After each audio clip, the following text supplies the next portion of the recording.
Hey, welcome to another episode of the Philosophy Podcast. I am your host, Controversy, and to my right, ladies and gentlemen, my co-host, none other than Mr.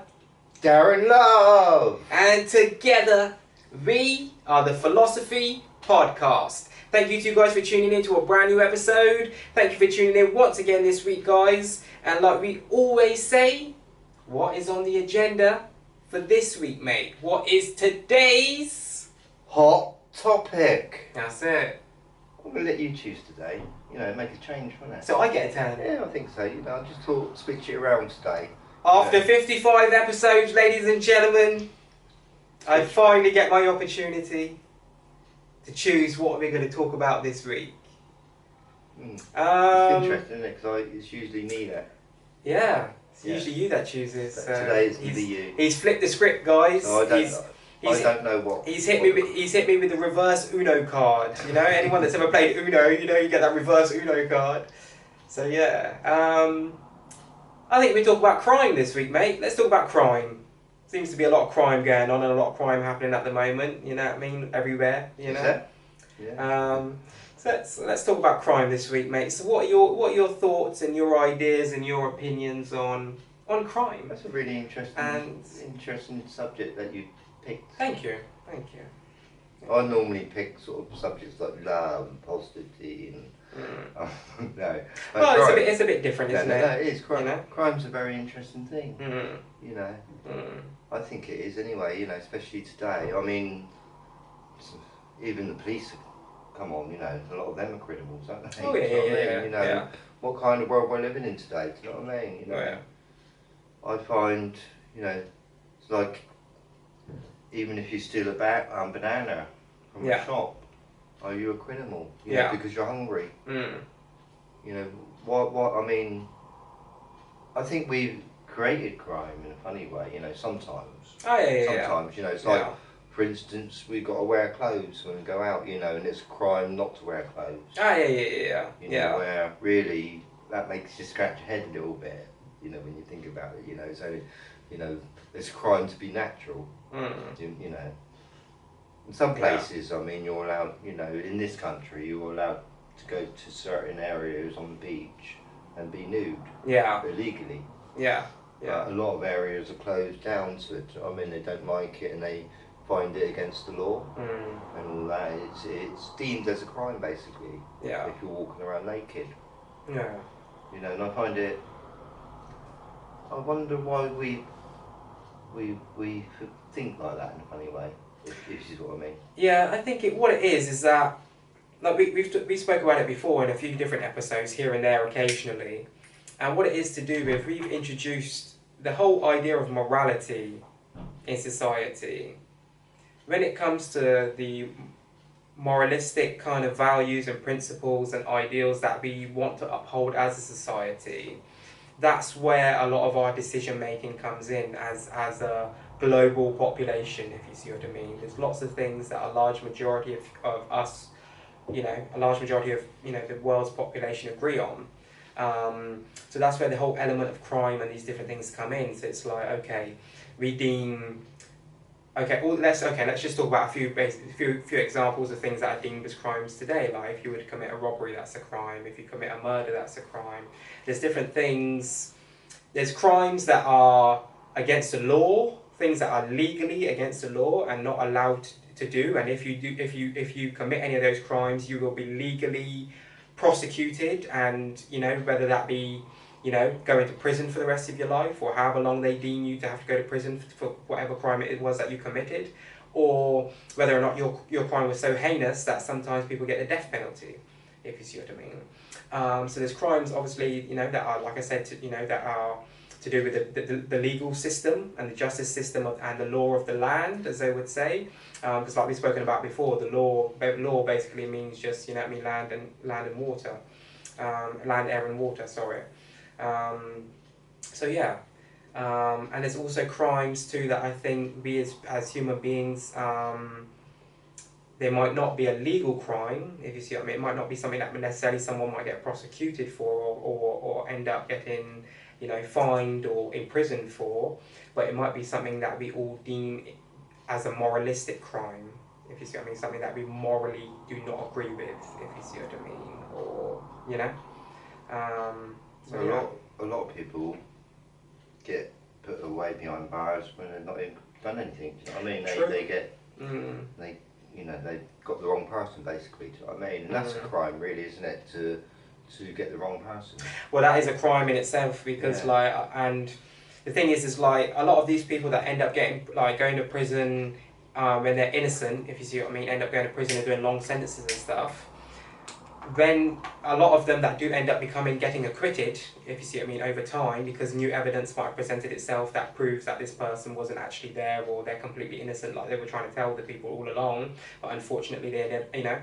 But a lot of these people end up getting like financial compensation, if you see what I mean, once they've been released from prison, especially if they know, if they've been there for like 15, 20 years or whatever the case may be, and you know what I mean, they were in prison wrongfully. But at the same time, yes, some of them might come out of prison and might be blessed on a financial level because of that, because they've, you know, been in there for 20 years, and then all of a sudden they've, you know, they said, oh, actually this person's not actually guilty, so they need to be released, and he needs to be compensated for his time and everything he's been through while he's here, wrongfully. But at the same time, what I was going to say is that they can't give you back your time.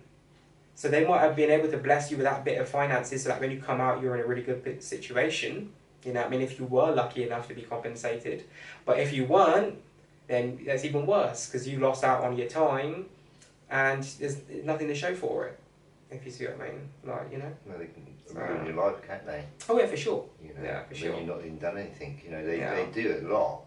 You know, I've seen it so many times on YouTube, you know, where the police have got the wrong people and things, you know, and I don't know, you know.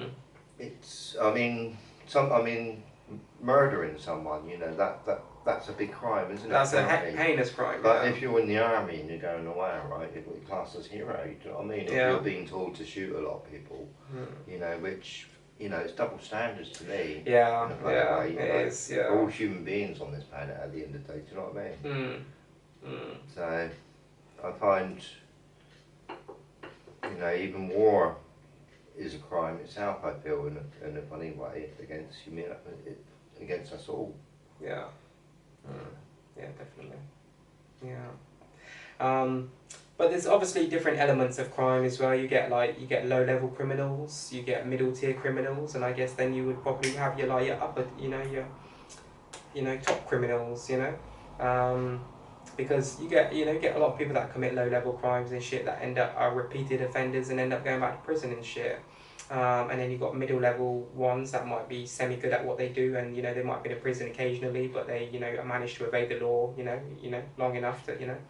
And then you get people that are high-level criminals, ones that are untouchable, if you see what I mean, ones that are making so much money or have such a large organisation from their criminal empire that it's, you know, they're almost untouchable, if you see what I mean, to a degree. They've got so much, you know, because money, once you've got vast amounts of money, that can bring a lot of power and a lot of sway and a lot of times, unfortunately, corruption.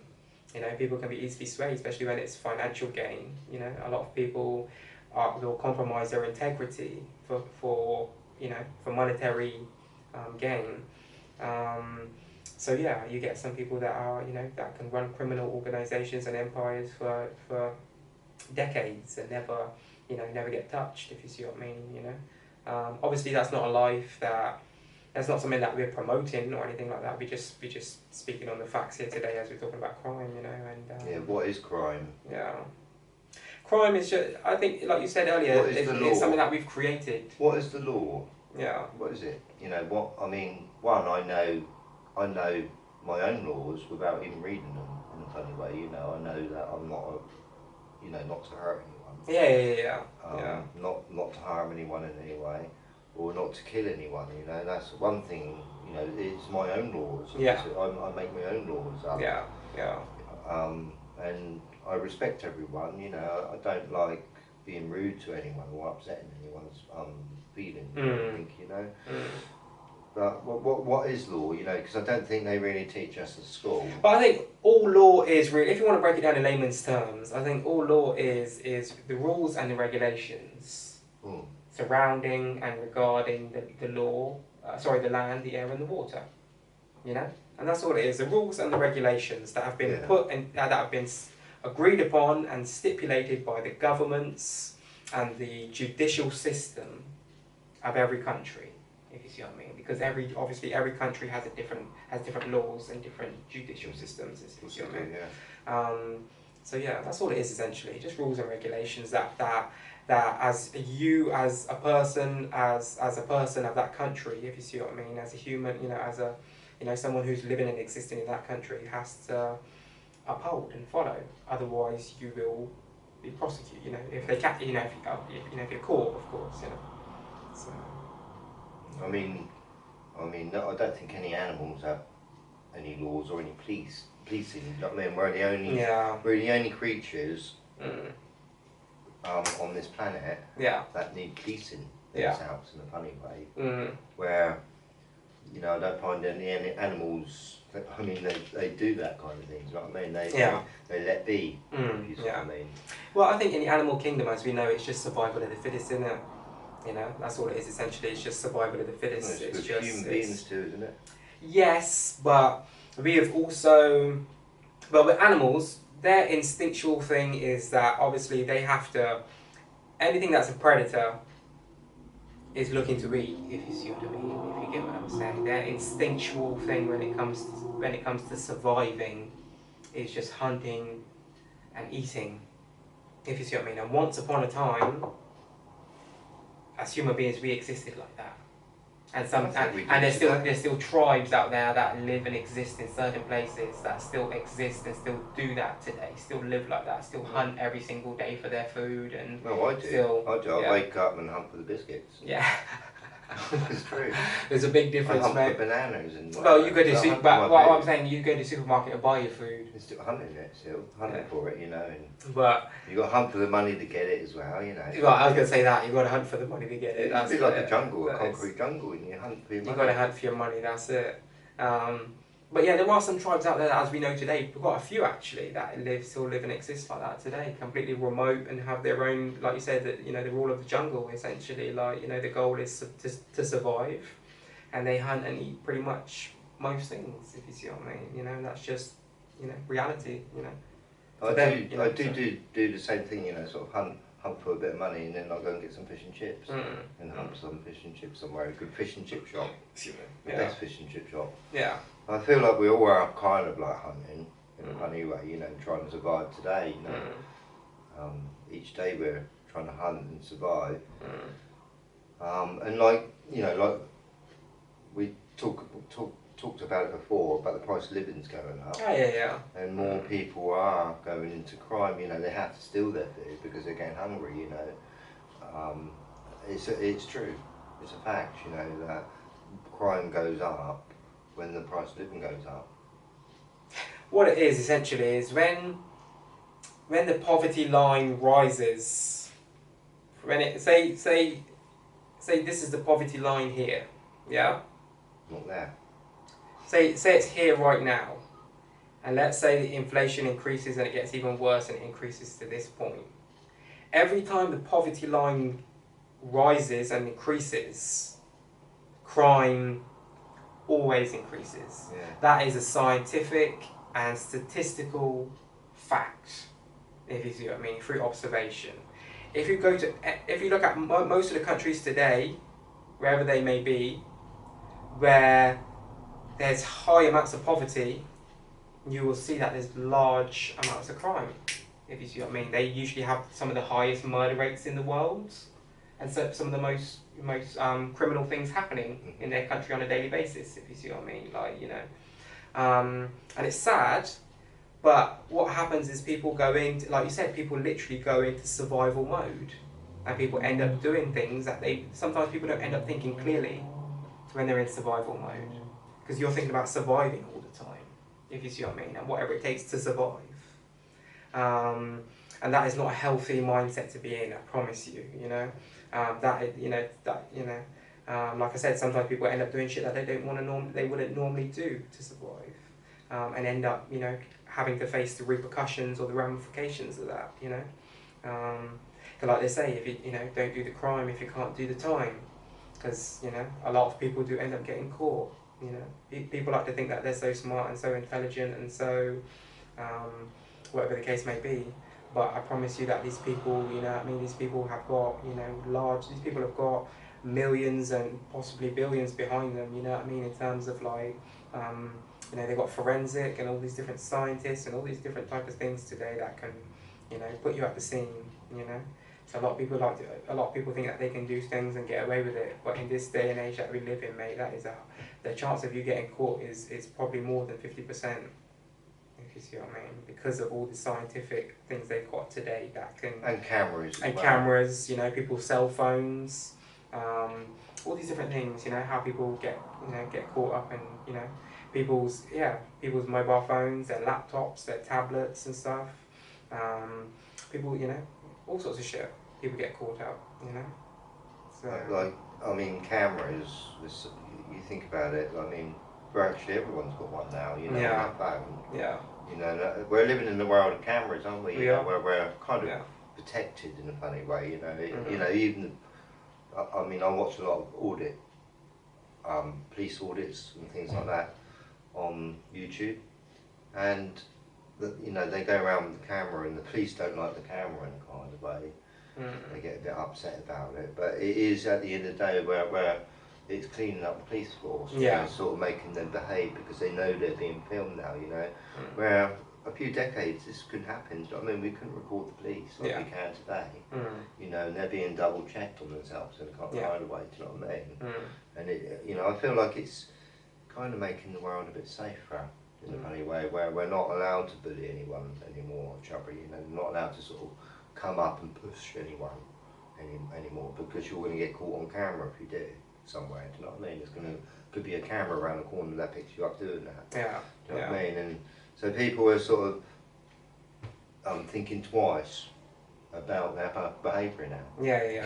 Because we live in a Big Brother surveillance society, don't we? So. Yeah, and also everybody, you know, the police force themselves, they're kind of getting trained up to what is the law as well. You know, that people are allowed to record in public. And stop going up to them and calling them terrorists all the time, because that's what they do. Do you know what I mean? They arrest so many people filming them. Do you know what I mean? It's like they're up to no good. You know, and they want secrecy, and they don't want anyone spying on them. Do you know what I mean? And you know, I mean, you know, they even sort of get upset because they say you're recording the information, windows and all that. And that's up to them. They're actually breaching the what do you call it? The confidentiality. Well, the data Protection Act. You know, they're actually breaching it by displaying it to the windows on the computers or wherever for public to go by and read it, all photographic. You know, because you know, they should have the blinds down or the computer screen faced the other way, so it's not viewed by the public. You see, you know, so you know, it's actually making. They're not just doing this in this country; they're doing it in every country in a way. They're, you know, sort of like taking the cameras out, into job centres, even. Do you know what I mean? And the security guards in job centres coming out and saying, "Yeah, you know, I record getting them by the throat in there," you know. Then it's going, you know, thousands of people watching this on YouTube, you know, and they get sacked at the end of the day. These people, you know, you can't. You're not working as a bouncer. Do you know what I mean? At a nightclub, you know. But like these people think they're bouncers of some sort, and they can actually touch people, but they can't. You know what I mean? So it's actually teaching. I think it is all down to education, really, about crime. You know, again, you know, like when people are educated about their rights, it's like the police, if they're educated in training about public's rights, they're not going to go up to people and make fools of themselves, if you see what I mean, you know? So, I think it's all to do with training and education, you know. I mean, when I was at school, they didn't educate me about crime. Really, it's not one the subject. Was it you? No, of course not. Talk about crime at school? How I grew up too though, mate, is like, you already know how I grew up. you know. In the rough area. And I grew up in a rough. The guns. In a rough environment, you know. Gangster land. So I as you know, I left when I left when I came back to the UK, I left all that behind me. You know, I started completely, you know, changed myself and I changed my life and changed the way I thought and everything else. You know, to keep it short, completely evolved as a person. But you know, not saying that I wasn't a good person before, but just living in the environment that I was in and like being in a certain setting and being surrounded by certain things on a daily basis, like it's easy to get involved in certain things, you know, especially when it's, you know, it's your boys, it's your friends, you know, you're all together and you all got each other's back and it's like a family, you know.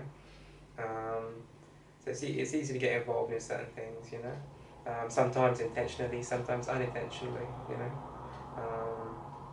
But yeah, all I would say to people is just like, try to avoid, you know, if you know you can't really uphold like being in the streets, then don't get into that kind of lifestyle and that. Don't try to be a criminal or to get into any of that kind of lifestyle whatsoever. Like me, I've always like, I always like upheld the code of the streets essentially. I never told on anyone, I never snitched on anyone, never. All the times, like the few times that I've been arrested in my life as a minor, because all the times that I was arrested, I was a minor, thankfully, so I never really did I never did any jail time or anything. But for the few odd things, you know, here and there, all I would say to people is that, you know, there's a lot of people that get into the street lifestyle and they can't uphold the code and the things that are required of you being in the streets, if you see what I mean, living that lifestyle. And if you know that's not for you, and that's, you know, then don't do that, you know. Because there's a lot of people out here that are snitching on people and doing all these things that are not right, you know what I mean, trying to get out of, you know, trying to get away of, you know, trying to get out of, you know, crimes and things by telling on other people and all that type of shit, and that's just, you know, that's, we don't condone any of that kind of behaviour, that's not right, you know, if you were involved in some shit and you're snitching on someone else, trying to get away from your crime because of, you know, you're trying to use it as a cheat code, you know, to try and get yourself out of prison. And that's messed up. You know, you're not taking any accountability for your actions. You know, you're using someone else as a get out of jail free card, and that's not right. You know, be a man and you know, take accountability for your actions, and whatever comes with the decisions that you make, then you have to live with that. You know, take accountability. You know, so yeah. That's it, really, accountability on yourself. Yeah, I mean, me personally, I mean, I look at my upbringing. You know, my mum taught me not to steal when I was young. You know, and she said whatever.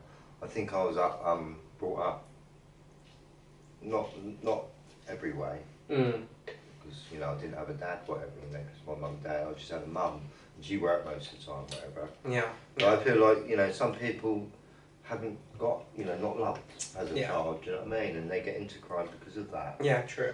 If you see what I mean. A lot of children do, you know. It's even me, for instance, you know, I mean, as I said, my parents broke up when I was very young, and I didn't really see my dad much. Yeah. And to be honest, I didn't see my mum, not for the first few years, when they first broke up. You know, I was just sort of living around my nan and granddad's, whatever, and then going to school. Yeah. And learning for myself. Yeah. And I felt like the first few years at school, there was lots of fighting going on, to be honest with you. You know, I had to sort of like stand up for myself and prove myself to everyone else that don't pick on me because I'm, you know, I can handle myself. You know, whatever, you know. I prove myself to. I mean, that's what it's like at school. You know, I don't know what modern school. Whether they've changed or not, you know, modern school. In my day, like 40 years ago, that's what it was like. You're on a cough moment. Yeah. Good guess. But yeah. I can say my schooling was the exact same thing, even from primary school. And I'm lucky that even though my stepfather, even though he wasn't in our lives for very long, and he wasn't overly impactful in any way, really, to be very honest. one thing that he did teach me and show me was how to defend myself and how to, how to be tough, how to stand up for myself and be tough. That's one thing I can be grateful for him, to him for. But yeah, even from primary school, it was always, you had to stand up for yourself, because if you didn't, at first, I was that child that just, I was always on some peaceful, loving thing. I'm not looking for any confrontation and shit. I'm just trying to enjoy my life, and you know what I mean? Even from young, I was always like that. But what happened is that, being in that setting, I learned that wouldn't help me to survive, because not every